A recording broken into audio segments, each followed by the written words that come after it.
araba ye octobre kalo tile 22 sanba 2025 amunu sɔgɔlen no Mali kunnafoni na su ani tile an ka foli bɛ bɛɛ lajɛlen aw bisimila Mali kunnafoni kɔnɔna na bamanankan kunnafoni kɛnɛ kan.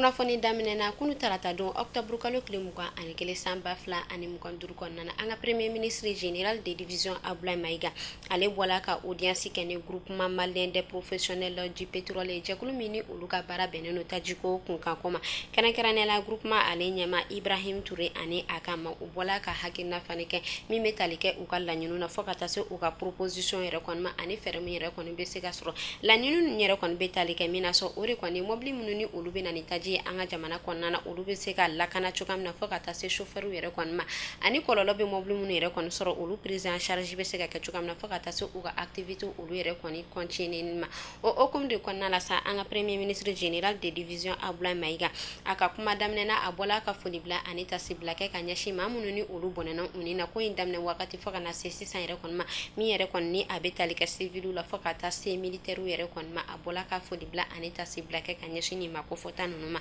a y'a yira k'a fɔ u yɛrɛ kɔni bɛna wuli ka jɔ yɛrɛ kɔni sigi sen ka lakana ko o sabati walasa bolimafɛnw olu bɛ se ka na ni taji ye nɔgɔya kɔnɔna na chauffeur ka olu ka lakana fɛnɛ sinsin fɔ ka taa se bolimafɛn ninnu yɛrɛ mun kɛrɛnkɛrɛnnenya la minnu bɛ kɔlɔlɔ sɔrɔ olu prise en charge bɛ se ka kɛ cogoya min na fɔ ka taa se ni ma ko fɔta ninnu u ka baara o yɛrɛ kɔni continuer ma.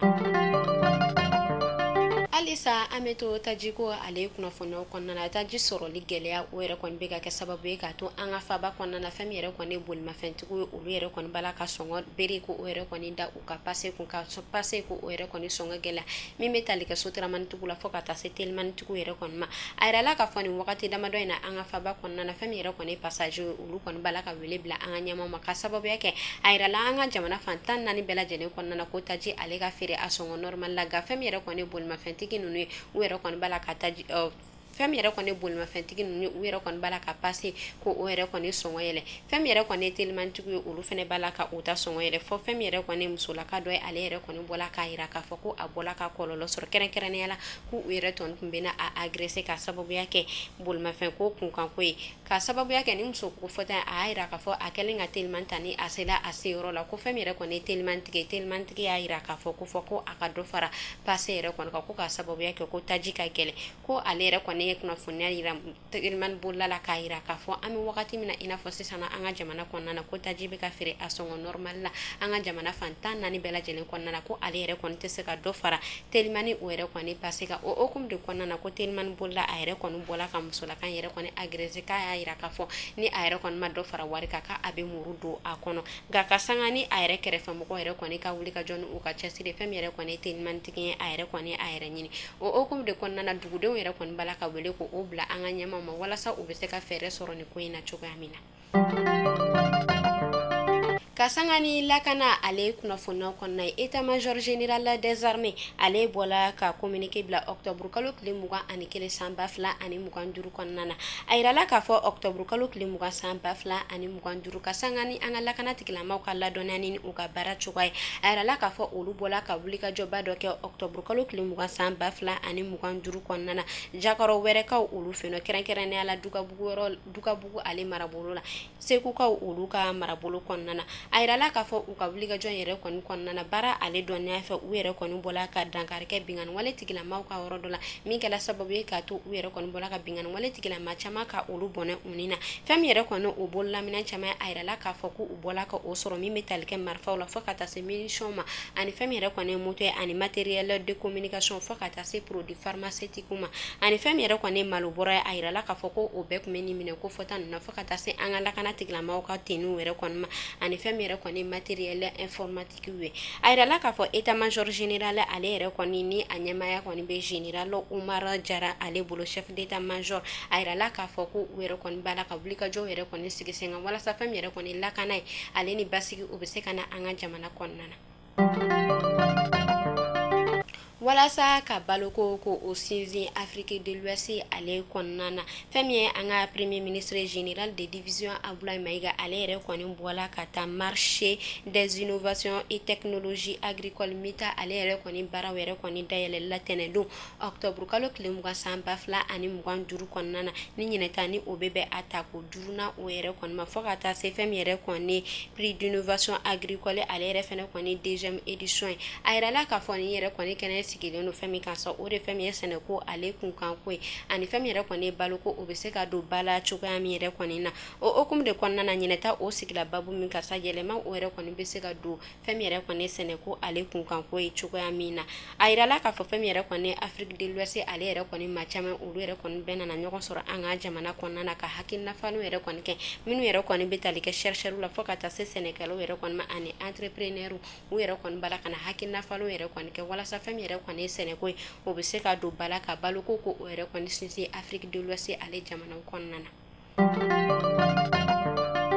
ka sanga ni an ka faba ale kunnafoniyaw kɔnɔna a yirala k'a fɔ fɛn min yɛrɛ kɔni ye charbon fo ka taa se lɔgɔ jɛni ta ma ko olu yɛrɛ kɔni sɔngɔ b'a la ka yɛlɛ kosɛbɛ an ka faba ale kɔnɔna na ni ale yɛrɛ kɔni sɔngɔ bɛ ka bɔ 900 la fo ka taa a yɛrɛ sɔrɔ 1400 na ka maaw to o gɛlɛya yɛrɛ kɔni kɔnɔna na a yirala k'a fɔ fɛn min yɛrɛ kɔni ye gazi ye ko o yɛrɛ fɛnɛ b'a la ka tunu dɔɔni an ka jamana kɔnɔna na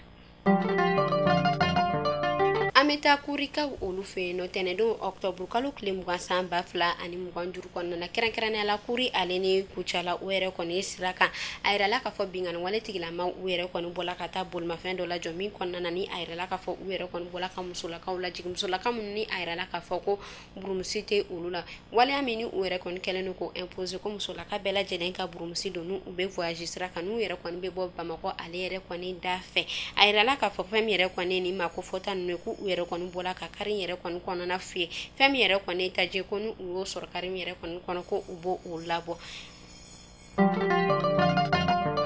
Jawando service wulila dele ko la ko kura o be Jawando service dɔn ni sojɔ terrain feere ka taa se topographie o n'a ɲɔgɔnna wɛrɛw ma Jawando service ka baara tɛ nin dɔrɔn ye dɛ Jawando service bɛ so plan ɲɛnamaw ni ka o bɔ ka di aw ma i ka plan b'i kunkolo kɔnɔ de a ɲɛfɔ Jawando service ye a b'a kɛ exactement a ka di ye cogoya min na wa ni plan yɛrɛ t'i hakili la plan dagabanaw de bɛ Jawando service bolo k'i ka so jɔ i n'a fɔ a ka di ye cogo min na k'i ka so jɔ i n'a fɔ a b'i kunkolo kɔnɔ cogoya min na Jawando service bɛ o kɛ aw ye o tuma aw bɛ ka mun de makɔnɔ plan de t'i kunkolo kɔnɔ walima i ka plan de b'i bolo a di Jawando service ma u ka maquette ɲuman bɔ ni ka a di ma o t'a bannen fɛnɛ ye dɛ e maa min fɛnɛ bɛ yen nɔ k'i ka so jɔlen don dukɛnɛ fɛrɛlenba b'i bolo Jawando service bɛ i ka dukɛnɛ dilan k'a cɛ ɲa i n'a fɔ a ka di ye cogoya min na ka décoration ɲɛnamabaw ni ka olu kɛ a kɔnɔ aw ɲɛ bɛ ja minnu tɛmɛtɔ la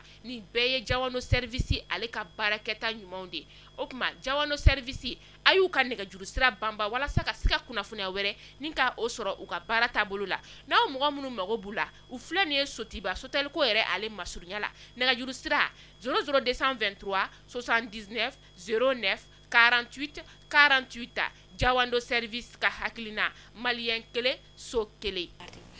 amta anga jamana ale koran fa fa kɛrɛnkɛrɛnnenya la Kidali a yirala k'a fɔ ɲinɛ bɛ a san 2 ma n'an ka kɛlɛkɛcɛw olu yɛrɛ kɔni sera ka sebaya o sɔrɔ Kidali ale dugukolo kɔkanna na o hukumu de kɔnɔna la sa a yirala k'a fɔ don bolo dalen no don min ale bɛ wele ko journée nationale d'hommage aux femmes o yɛrɛ kɔni baaraw kan ka waleya ni ala ye o yɛrɛ kɔni baaraw kan ka waleya ni ala ye novembre kalo tile 14 yirana san 2025 kɔnɔna la an ka faba ale la kɛrɛnkɛrɛnnenya la stade Mamadu Konate ale kɔnɔna na nɛgɛ kanɲɛ 14 waati an bɛ taa bakansikaw olu fɛ yen nɔ kunu tarata don octobre kalo tile 21 san 2025 kɔnɔna na a yirala k'a fɔ fɛn min yɛrɛ kɔni kalan o yɛrɛ kɔni daminɛna bakansi ale kalanso la ka sanga ni u ka syndicat de l'éducation ma o yɛrɛ kɔni ka grève kunkan ko nka a yirala k'a fɔ kunu tarata don octobre kalo tile 21 san 2025 kɔnɔna na nɛgɛ kanɲɛ 7 nɛgɛ kanɲɛ 7 sanga 45 kɔnɔna na fɛn min yɛrɛ kɔni u ka kalanmɛturu olu yɛrɛ kɔni bɛ u yɛrɛ sɔrɔ kalanso kɔnɔna na min na ni a yirala k'a fɔ ko u yɛrɛ kɔni bɔra ka kalan daminɛ a Ayrala ka fɔ fɛn min ye Polo Biya ye ale yɛrɛ kɔni bɔla ka sebaya sɔrɔ Cameroun ale yɛrɛ kɔni jamana ɲɛmɔgɔ kalata la ni ayrala ka fɔ ɲinɛ o yɛrɛ kɔni bɛ ata ko shekina ma ale fɛ ni ale sisanga ni o yɛrɛ kɔni bɛ taa san 92 o yɛrɛ kɔni ɲɔgɔn kɔ la ayrala ka fɔ fɛn min yɛrɛ kɔni Shiroma ye a yɛrɛ kɔni bɔla ka o suganti ko o bila a ka premier ministre o yɛrɛ kɔni poste la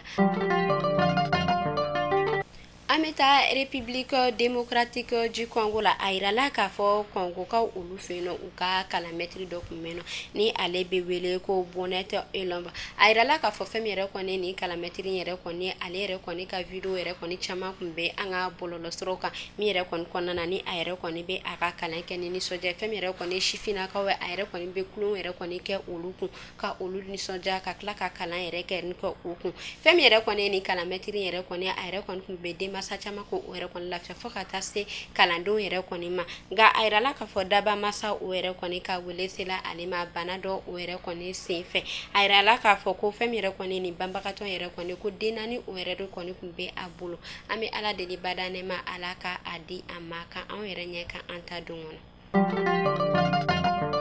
kunnafoni kuncɛla an bɛ segin ka na an ka faba kɔnɔna la ka sanga ni seko ale ni dɔko kun kan ko fɛn min an ka seko ni dɔnko tigilamaw ye olu yɛrɛ kɔni dusuma kasilen don kosɛbɛ ka sababuya kɛ an ka dɔnkilidalaba min bɛ yen nɔ ni ale bɛ wele ko Sanugɛ Kuyate a yirala k'a fɔ daba masa o ka wele sela ale ma tarata don octobre kalo tile 21 san 2025 kɔnɔna na ka si sanga to san 70 yɛrɛ kɔnɔna na an bɛ ala deli bada ne ma ala ka adi ani alisimɛ su bɛɛ lajɛlen ma kan anw yɛrɛ ɲɛ kan an ta don kɔnɔ ni ne kun bɛ dasigi kɛ bi kunnafoni na an ka foli bɛ an lamɛnbaga jɛkulu bɛɛ lajɛlen an minnu b'an lamɛn Mali kɔnɔ fo ka taa se Mali kɔkan na ma an ka foli b'aw bɛɛ lajɛlen aw k'an bɛɛ sini ni ala man ka jɔnya jɔna